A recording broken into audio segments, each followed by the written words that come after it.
All right, welcome to another Capital Conversation podcast. Today we're going to be talking about the virus and the implications that it's having on both the Democratic primary cycle and on the Trump presidency and re-election campaign. We'll talk about the Democratic primary now that the race is starting to draw to a close, and we'll also talk about the tightening United States Senate race. Yeah, and at this point in the primary, it's pretty much a two-man race. I guess Tulsi Gabbard is still technically in, but she has 2 delegates as of now, and I mean, it's literally no pathway to the White House for her. So. Right. I mean, some pundits were calling Elizabeth Warren the John Kasich of the Democratic Party, but I think Tulsi maybe has taken over that term now in terms of the fact she doesn't speak to a lot of people in her party. No one's really interested in her, but I mean, she's hanging around. She's hanging in there. I think well, I guess we'll get to that later, why Tulsi's hanging around, but as of now, the delegate count is Joe Biden has 890 delegates and Bernie Sanders has 736. And there's approximately 4,000 total delegates, so we're approaching the halfway point, and it seems like it's a pretty even race, although most pundits would tell you at this point in time, it looks like Biden has all the momentum, and Bernie has like a pretty weak path to the White House at this point, to the nomination. Yeah, I would agree. And, when you think about where we were before Super Tuesday and before that South Carolina primary and where we are now, I mean, it's one of the most insane turnarounds that I've ever seen following politics in terms of where Biden came from to all of a sudden now he's... Yeah, what I found interesting was the fact that seemingly every big name that dropped out, with the exception of Elizabeth Warren, who hasn't endorsed anybody yet. But I mean, inevitably, she will throw her support behind Biden. Yeah. She's going to support the Democratic nominee, and I think with Warren, she's just trying to play her cards, play both sides, so that she is a vice presidential candidate for either one of these choices. So, I mean, at this point, now that it seems like there's like a less than 2 or 3% chance that Sanders is going to actually win the nomination, she probably could go ahead and endorse Biden, but... I think she's at this point she might just see it through to the convention, but we know she'll be out there in Massachusetts and helping the Biden campaign come general election. Yeah, I mean after she lost her home state, right? I mean she came in third, right? I mean she came in third in her home state. Yeah, and that was really the nail in her coffin. I thought she would stay through to maybe this last round of Tuesday primaries to see these 6 states, but I mean. Everybody knew it was over then. Yeah, and she's going to drop. Even John Kasich was able to win his home state. Yeah. I mean, part of the reason why it's not as close as it looks on paper has to do with the states that we have coming up and the surmounting lead that Biden has in those states. So why don't you go ahead and go through some of those polls for some of the big states that we have remaining in this primary cycle and where those things stand polling-wise. Yeah. So the next big one coming up is Florida. And Biden holds a huge lead. He has 61% right now, while Bernie has 32%. Arizona coming up as well. Biden has 57% support. Sanders has 31%. Illinois, Biden has 57%. Sanders has 36%. And in Wisconsin, Biden has 55%. Sanders has 39%. So none of those states are even remotely close. Right. Like, as of now, you can't say margin of error, maybe something could happen where Bernie could even take one of these states, much less take all of them, which, I mean, doesn't he take all of them? Biden has 4 or 5 times the margin of error in all those states, and, it's really shocking when you look at a state like Illinois, that's one of the more Democratic states, like, you go New York, California, and then Illinois might be the next one, or Massachusetts, but it certainly is up there, and that still is a state that Biden has a commanding lead on, so he's expanded this, sense of taking control of the primary far beyond that, South stronghold that he'd had. Well, the coalition he has is just, I mean, it's impressive. He has African Americans, blue-collar workers, city dwellers, women, educated folks, and the moderates, when it seems Bernie, at this point, really only has, very liberal folks under 30 on his side, so he has, just the numbers game does not work out well for him, because I mean, just what he's doing doesn't appeal to most Democrats. And while Bernie's supporters are probably more impassioned and excited to vote, there just aren't enough of them for them to really, I mean, at this point, it seems like challenge Biden at all, but that was the case before the field whittled down. And I thought it was somewhat interesting that everyone, or all the big names except for Elizabeth Warren, I guess, endorsed Biden, given the fact that a lot of those candidates don't seem to align with him. Like I could have seen Pete endorsing Bernie, just because I think Pete's a little more leftist or left leaning than most people think. But and then him and Klobuchar both endorsed Biden, which I thought was weird. I found the Kamala Harris endorsement surprising as well, and I think that just speaks to the fact that they're trying to centralize around a candidate, because there was not a lot ideologically that they agreed upon on the campaign trail, and I don't think that they're two terribly similar-minded people. I mean, both Democrats, but in different ways. Well, I thought that candidates like Buttigieg and Klobuchar would sort of angle for like a vice president or a cabinet position or something along those lines. Buttigieg needs to do something, so yeah. So I thought that could be the case, but him and Klobuchar, like I think they actually have animosity towards each other. They don't like each other one bit. The political realm, so I think it's interesting that they're both willing to join Team Biden. Like if they're both going to be in the Biden staff somehow or another. How that dynamic will work. And I didn't think Joe, I guess Joe would love the support, but I don't know how he sees that panning out either. And I don't know who endorsed first, but I don't know, that's kind of threw me Klobuchar off. dropped out after Buttigieg. The difference, though, was a couple of hours, and maybe it was morning versus afternoon, but it wasn't too terribly significant. And it was very much an establishment thing. Coming together as a group, as a part on the part of the party. But I think getting back to the Sanders campaign, we can really comment on the fact that he, just didn't learn anything from his loss to Hillary Clinton in 2016. All the things that cost him that primary cycle, he made those same exact mistakes in 2020. He didn't really put a lot of emphasis on improving in the categories that he struggled, and he did well with his base. He did well with the counties that we saw as being Sanders strongholds in 2016, but he didn't build on that at all. He didn't increase his support with black voters. He didn't increase his support with college-educated folks. He didn't increase his support with middle-aged and older people. And he didn't increase his support in states that are more moderate-leaning than the more progressive states. He just has been completely outclassed in any state that a Republican has a shot at winning statewide. Even Michigan, he won Michigan in 2016 against Hillary, when Hillary was, I guess it hasn't been said aloud, but the Democratic establishment pretty much handed her that without much of a primary contest. So the fact that Bernie was able to go in and win Michigan when he was the less established candidate in 2016 speaks a lot to him, and that made me think he's really up and coming, even though he's old, and that he's going to be a real contender next year. And now he comes in, by the time Michigan takes place, he's not a front runner anymore, but he's certainly an established candidate, one or two, depending on who you ask at the time, and he loses. And it's called as soon as the polls close, so it wasn't even not even close. A close race. And as you were saying, he's just not only is he not improving in my eyes, but he's taking steps backwards just in terms of the numbers that he needed to secure the nomination. Yeah, and you could argue that he's up against a weaker candidate this time around than he was last time, and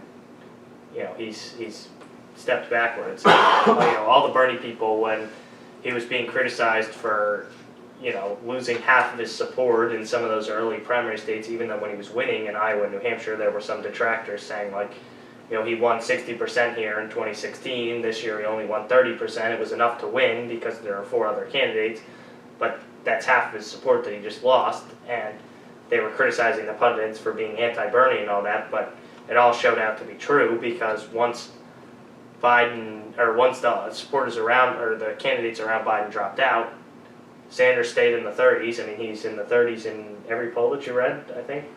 Yeah, I believe so.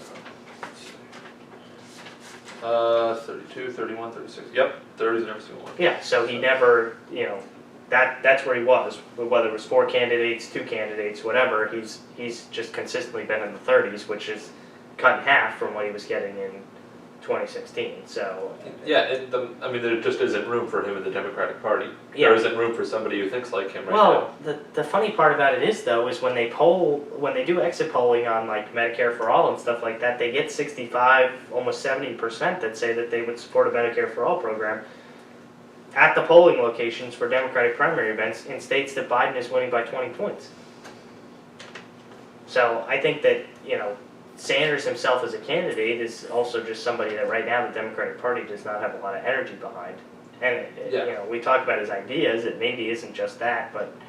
Well, I mean, and I think the people who support Bernie Sanders really support him. Like, I think if you went to the average Sanders supporter and the average Biden supporter, you would find that the Sanders supporter is far more enthused to vote for him.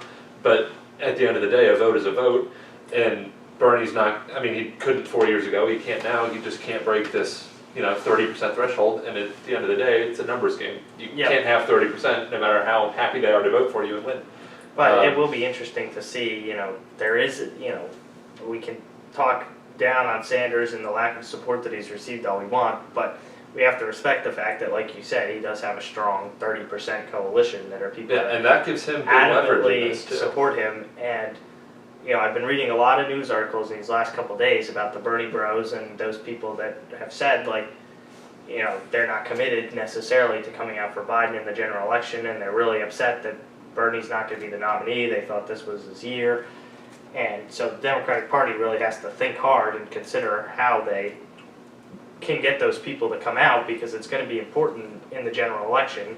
Yeah, they get the Bernie Sanders supporter to be excited about the Democratic nominee that's not Bernie Sanders.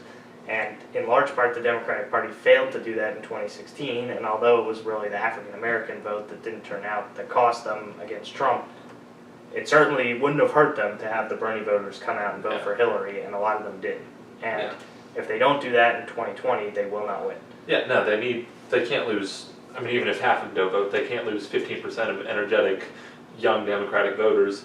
And even if they don't vote for Trump, if they don't vote, I mean, it's not the same thing, but they can't lose out on those numbers. So while we're saying Bernie only has 30%, he still has a lot of power in the general election, which is really what matters. And the Bernie bro thing, in 2016, I guess I kind of got it, because there was some evidence that, the Democratic Party was working with Hillary to win, and I guess that's true, just like fundamentally. But this year, there wasn't anything institutional against Bernie. Like, he was winning. Right. It's like the same thing as endorsed Biden, but it's not like, the higher ups were pulling strings here and there so that he couldn't win. I mean, he had a fair shot. He was winning. At the end of the day, his ideology is what cost him, I think, or maybe himself as a candidate. But I don't think the powers that be forced Buttigieg and Klobuchar and whoever else to endorse Biden. Yeah, I don't think there was a conspiracy against Biden in this election, and I think that that's an argument that kind of falls on deaf ears, similar to the whole buying your way onto the stage billionaire argument that a lot of the Democratic candidates have made in this cycle, whether it be with Trump or whether it be with Bloomberg. I mean, maybe you can explain it to me, but I really don't understand that argument. I mean, if the requirements for the Democratic Party to get on the debate stage are that you receive X amount of donors or receive X percentage in the polls, there's no way that you can buy X percentage of the polls. You need real people to actually answer a pollster and say, this is my preferred candidate. So, there's no amount of money that gets you 10%, and Tom Steyer proved that. Yeah, Steyer proved it, and I guess in 2016, Trump wins, he spends money, maybe you can float that idea, but then Bloomberg spends, $700 million, gets 60 votes, runs ads, 10 times the ads that everyone else did, campaigns and all right, that. Right, I don't understand. Gets nothing. If there are people in the world that are saying that this is my preferred candidate, then I don't see how you can argue that they bought their way onto the stage. Like, they have real people that are supporting them, same as real people are supporting the candidates that are saying you bought your way on the stage. So, and that's just one that I've never understood, and I think it's the same as saying that it's rigged against Bernie in this primary cycle. At some point, you actually have to get real people to turn out and vote for you. And part of the reason we see Biden take such a lead over Sanders among moderate Democratic voters, or maybe voters waffling between the two, comes from this fact that 40% or only 60% of Democrats think Sanders could actually beat Donald Trump in November, but 90% say that they think Biden has a shot. And if you're not, overly supportive of one candidate or the other, but you think this guy doesn't have a chance to win and this guy does, then that's who you're going to vote for. So I think Right. a lot of this might not be I love Joe Biden. It's I don't like Donald Trump, and this is the best shot we have, so I'm going to vote for him. Yeah, and what we saw in exit polling was that, by far, the number one issue that Democratic voters had when they were considering picking a candidate was electability and beating Donald Trump. I mean, the Democrats really, really hate Donald Trump, and they want to see him defeated in November, and so their primary motivation, wisely, has been to try and nominate a candidate that can beat him. And, whether they've nominated the right one or not, we're not sure, but that certainly, that statistic is definitely a big role in the fact that Biden's received the support he has. And, moving on to the general election, now that Biden is the presumptive nominee, I think it's really important the leads that he's built in some of those states that you mentioned, and the fact that we see him above the 50% threshold in states like Wisconsin, that you talked about the poll earlier, and in Arizona, and those are two states that are absolutely pivotal to the general election of Joe Biden when he faces Donald Trump. And he's at 60% in Florida too. I mean, that's that's a good point. I mean, I think it's going to be really, really tough for any Democratic candidate to beat Trump in Florida. It seems like Florida is one of those few states in the country that is trending red. But, if somebody is going to do it, Biden having the minority support that he does. Yeah, I mean, he's the best shot they have. Yeah.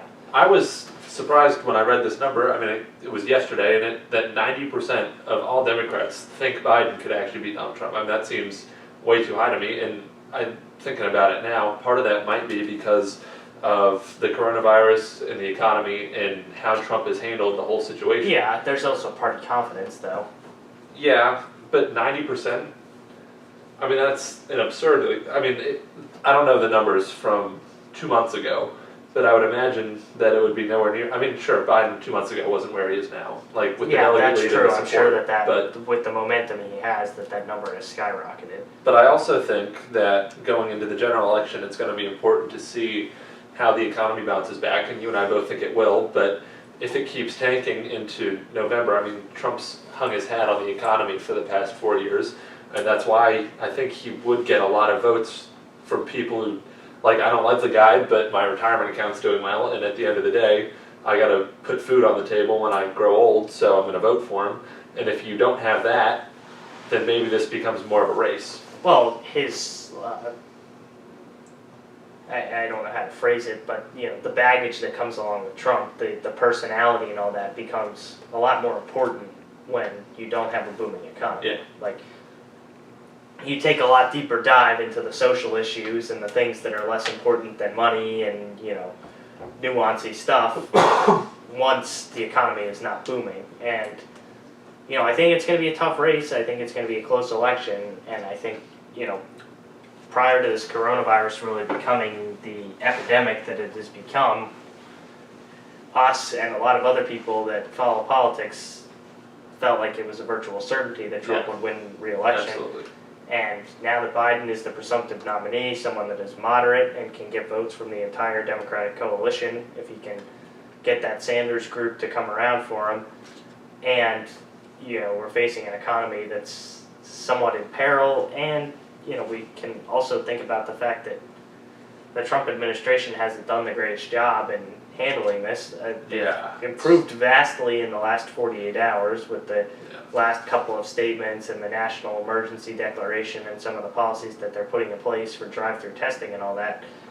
But it certainly wasn't the smoothest, and he's facing some criticisms from some Democratic senators about some cuts that he made in the CDC budget and stuff like that in 2018 that are now have caused some of the slowed virus response that we've seen. And I think all those things, like people's day-to-day lives being affected, is what people vote on. And the fact that people's lives are not as great as they were 6 months ago, if that continues, will definitely hurt him at election time. Yeah, and when you think of a president, you think of someone who, when the nation is kind of shaky, you can look up to and give a commanding, reassuring speech, and you feel like this guy's got it under control.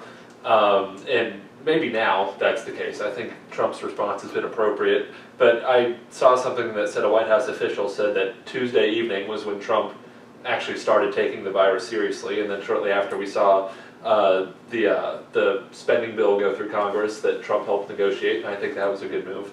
And then you saw the travel restrictions to Europe, which again I think is appropriate. And then he gave a pretty solid speech to sort of calm people down. But prior to that, it was an absolute disaster, in my opinion. Yeah, well, we hadn't had much of a response at all. I mean, the specific states that had been affected had been doing the best that they could, but I was hearing stories from fellow students of ours, just people in day-to-day life talking about the lack of tests that we had for the virus here in Virginia, and a lot of that had to do with national policy, and they've really done a lot in these last couple of days to change that, but they should have done it faster than they did. And the other thing is that when we talk about the average American voter, there isn't a ton of logic that is applied to whether the president is to blame for the current situation. Usually, if the world is in a bad place, if the country's in a bad place, whether or not it's the fault of the president, whether or not it's inevitable, the president tends to suffer as a result of it. If you have a catastrophic event go on, approval ratings tend to go down for the president, whether or not it's his fault. So, do I think the CDC's shortage of tests or the faulty tests produced by the CDC or whatever it is Donald Trump's fault? No, I don't think Trump knows anything about that. There's no question that the virus spreading to the United States is not the fault of President Trump. There was nothing that he physically could do about the virus spreading to the United States. That was going to happen regardless of how strong or poor the policies of the Trump administration are. But it's, undeniable that if the virus is still something that is going on and is a pandemic in the United States come election time, some people will vote against him strictly because of the fact that there's a virus present, even though it's irrational to do so. That's just kind of how the American voter functions, and so you have to think about that. That's an income disadvantage, and so it's really pivotal for him in his re-election campaign to try and steer this in the opposite direction. And I think it's very possible that in the next few months you see the Trump administration, pass another significant spending bill or take the appropriate steps with these drive-through test centers, improve their diagnostics for the virus, and sort of turn this on its head. And then he can go into the election with the virus, the extent of its impact being mitigated a little bit, and say, look, it started off rough. Look what happened in China. Look what happened in Italy. And then it had the potential to happen here, but I did this, this, and this. We all remained calm, and now we're all the better for it. And I think he could use this as a positive, going in there saying, as a crisis leader, I can really come through for you and make the nation feel safer as well as actually be safer, I guess, in the case of this. So I think it's a disadvantage now for him, but I think there's certainly a chance that he can turn it around. Yeah, if he can mitigate the concerns of the virus and have it completely eradicated by November, then that's a huge thing for him to tout. But, another consideration is just the effect that it's had on the day-to-day lives of Americans. I mean, pretty much all gatherings of any kind in confined spaces are canceled, and we've seen that obviously with sporting events, which is not really our primary focus. But if we think also about the rallies, the Trump campaign feeds so strongly off of the fact that he is able to get people together, turn people out in droves and really drive up the energy by giving these stump speeches across the country and fire up his base. And if this turns into a situation where those gatherings still cannot continue to happen, and you can't campaign and actually do campaign events and give stump speeches and things of that kind because of the virus, I think that's going to hurt Trump a lot more than it's going to hurt Biden. That he's not able to pack these people into these hangars and stuff like that and have them, screaming and yelling Trump, Trump, Trump. Yeah.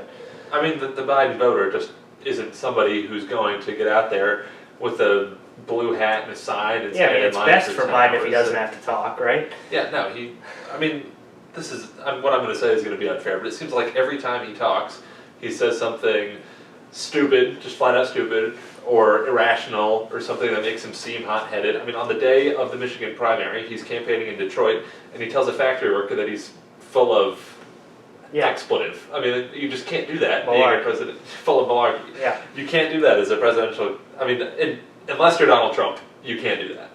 Right. I mean, Trump can curse all he wants, but Biden is going into this saying, "I'm not that. I'm, a career politician.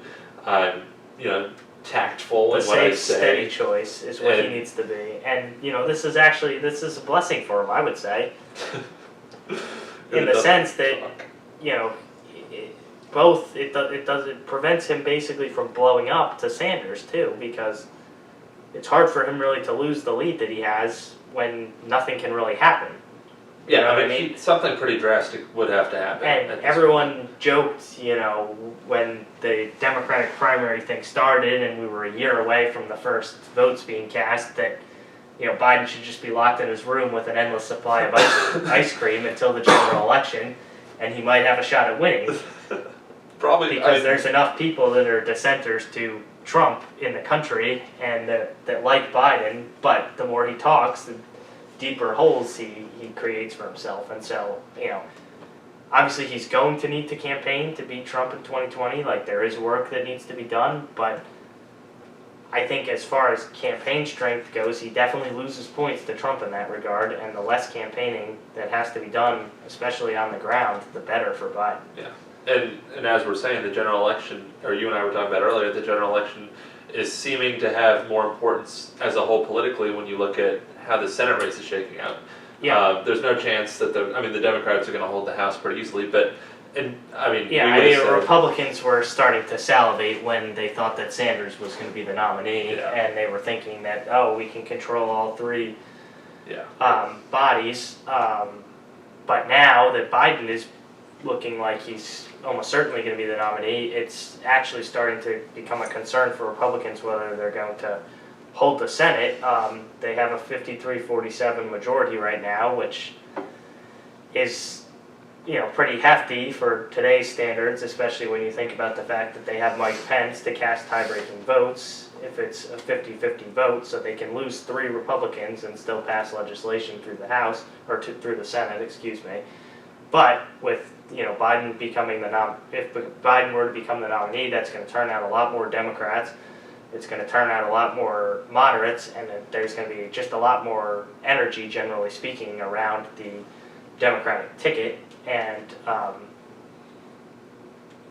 with the fact that Republicans have way more seats that they're defending in this election cycle than Democrats do, it's kind of the reverse of 2018.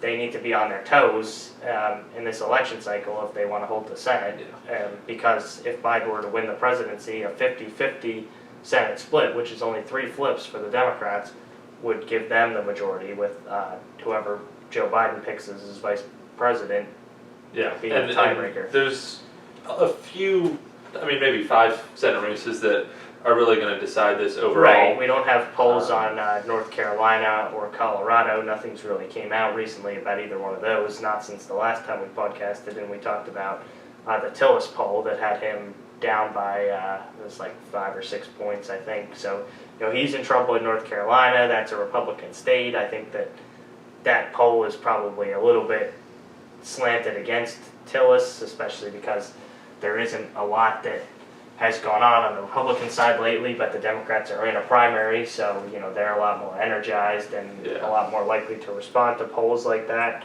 But he certainly is not a lock to win re-election, and in Colorado, that state is becoming bluer and bluer, so he's not a lock to win re-election either. Cory Gardner is considered probably the most likely Republican to lose. In Maine, Susan Collins is in a blue state, and she's well liked by her constituency. She has a 60-something% approval rating. And who's running in Colorado? Hickenlooper? Yes, Hickenlooper. Yeah, that's a formidable candidate. Exactly. So that was... And then former Montana Governor Steve Bullock just joined the race against Daines in Montana. Again, that's a formidable candidate that's well liked by the Democrats. Got some time on the national stage as a Democratic president, or presidential candidate in the primary.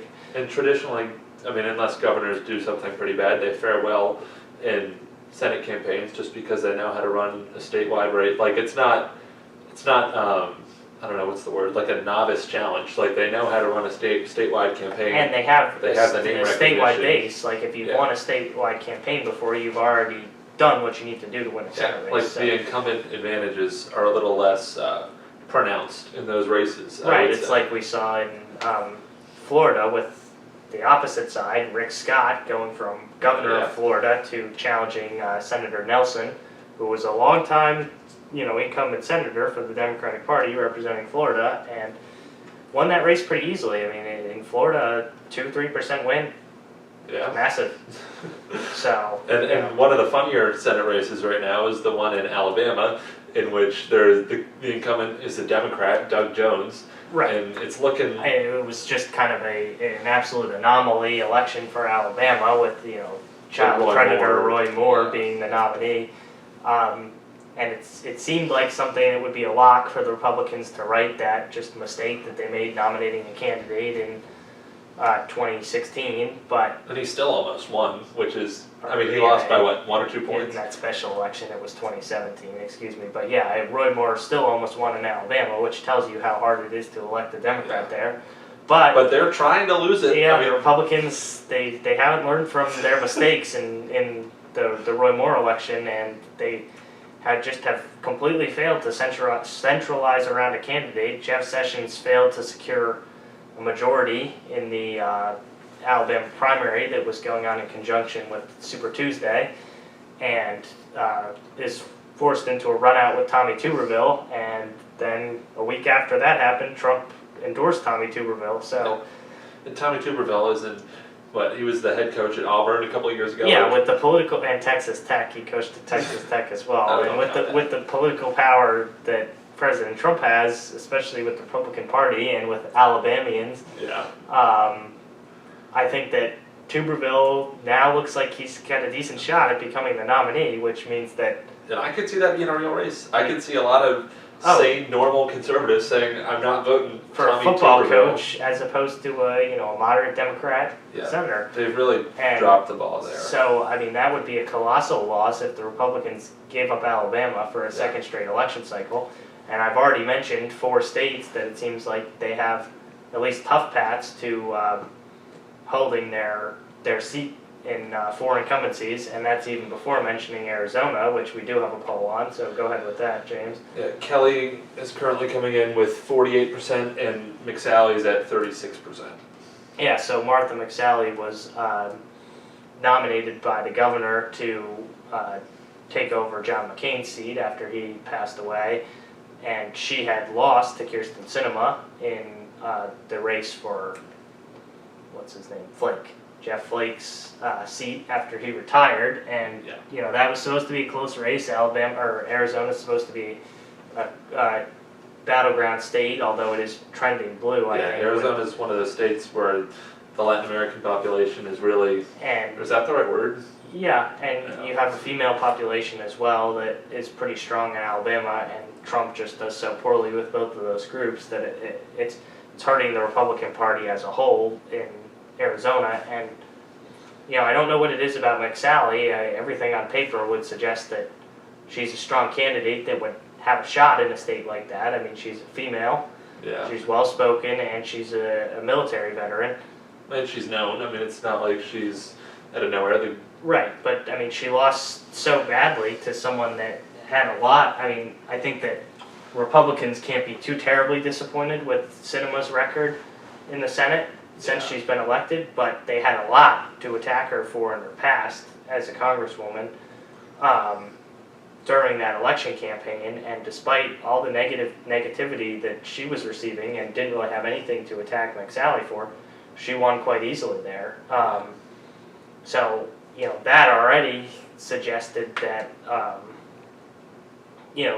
that it would be tough for McSally to win re-election after her appointment. And Kelly, he was a former congressman, and he has a good record with the Alabama people. He's a seasoned politician and somebody that is a formidable candidate. It's not some nobody. Yeah. So, I would say that's a lean Democrat, if not likely Democrat. I would say so too. I mean, and the picture we're painting here is that the closer we get to election day, the less likely. I mean, it's still likely at this point that Republicans hold the Senate, but as we get closer to election day, there are more opportunities for the Democrats to maybe take that away. Yeah, it's certainly is far from impossible that the Democrats could get to a point where they're at 50-50, and Joe Biden, if they win the presidency, which again is seeming like there's a higher possibility now than there was a couple weeks ago, then the Democrats now have control of the Senate, and that would really hurt Republicans if in 4 years they go from having all three bodies to having none of the three bodies. So, I mean, there is some positive news. They're doing well in challenging incumbents in New Hampshire and Michigan, which you have some polls on that, and that's even before the campaigns have really started. So that's something that at least, if they could flip, in addition to Alabama, one of these two states, then there's really there's no way. The Democrats have to be perfect in order to take the Senate from the Republicans then, so that really would give them a blockade or a firewall, as Joe Biden would say. And right now in New Hampshire, I mean, it's really close. It's on the fringe of the margin of error. The incumbent, Shaheen, is at 45%, and then the Republican challenger, Sununu, is at 42% in the state. And like you said, this is before campaigns have really kicked off. Yeah, and I mean, that one's really shocking to me. Like, there's nothing about New Hampshire that suggests that would be a chance where Republicans have an opportunity to steal a seat. And I could see Trump doing a lot of campaigning in New Hampshire too, so that could contribute to the Senate election as well, trying to flip it. So that's an interesting one to keep your eye on. And then the other one is the incumbent Gary Peters is facing off against John James, who's and there's a 1-point lead right now for Peters, who's the Democratic incumbent, like you said, 41-40. Yeah. And Michigan, again, is going to be one of those places where both candidates are going to be pretty active. Although it seems as if you have, like, if this Senate race were to come down, who can campaign better in Michigan between Trump and Biden, which it isn't, but let's just say it is. Trump's going to win that every day of the week. So I would agree. It's not an insignificant stat, and I could easily see Michigan flipping. New Hampshire, I think, is going to take, I mean, I could see it happening, but I think it would take a little more work. But if they can flip those two, then it's pretty much a lock in the Senate. Yeah, if they get both of them, in addition to Alabama, then they could lose all the incumbencies we mentioned and still hold the Senate majority.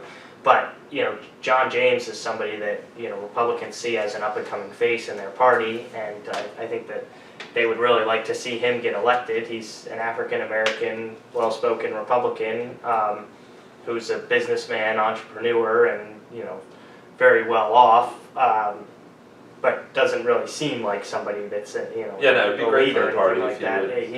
He's the exact kind of person that would figure to do well in a state like Michigan, and he ran a tight campaign against Debbie Stabenow, the incumbent on the other Senate seat in Michigan in 2018, which was a midterm, and he provided a tough challenge for her in a race that didn't get a ton of attention. There wasn't a lot of campaigning for him by President Trump. There wasn't a lot of support that he got from Republicans currently sitting in the Senate, from Mitch McConnell, from the media, from the RNC. So, without a lot of noise, he was able to make it a close race. So I think that suggests that now that you have a higher voting population in 2020, with it being a general election year, that he can put up a formidable challenge. And I think having somebody like that in the party that's sitting in Congress would be huge for Republicans to be able to tout and be as one of the faces of their party.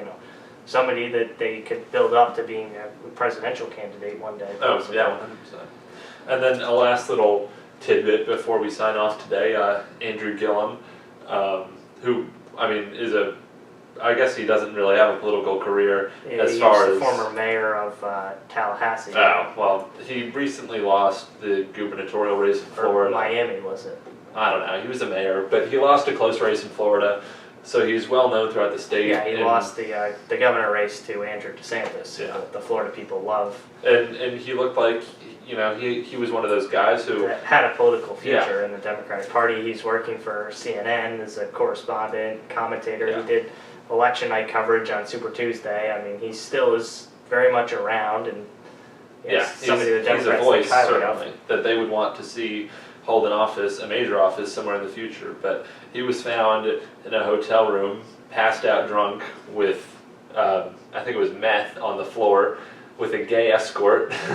So, and I guess he made a statement on it recently. Yeah, he came out today, and he said he was celebrating a wedding during the day, and he said, like most people, I had too much to drink, overindulged myself at the wedding, and was intoxicated as a result of that. And he when said the officers came drugs. to respond to the drug overdose of the person that he was with in the hotel room, and said that he had not done any drugs that night, which, I think that there's some more to come out there. There's some contradictions. The person he was with said that he had no knowledge of there being a wedding or anything like that, but well, I mean, that doesn't, I don't know how much that means given the circumstances. There's no reason to, for us to accuse Gillum of, doing any drugs or anything like that, but, it seems like a negative story that certainly, doesn't look good, and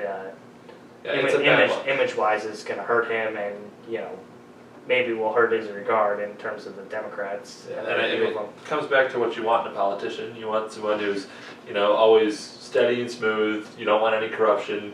You want a clean, I don't want to say record, because that's not really what this is, but you don't want anything like this to go down where you hear, your leader is blackout drunk with drugs all over the place in a hotel room. So, while it won't lead to anything, he's not going to get arrested or anything. It's going to impact his political career, I think, in that it just puts a stain on his, again, I keep saying record, but just his character, maybe? Yeah. I don't know. It's just not a good look. It's just baggage that you don't want to have around. Well, thanks for tuning in with us today for this installment of the Capital Conversation podcast. It was interesting. It's going to be, interesting to see how the rest of this race plays out and how the virus affects the general election and, I guess, the Democratic primary, too. So we'll be back next week with another installment, and thank you for watching.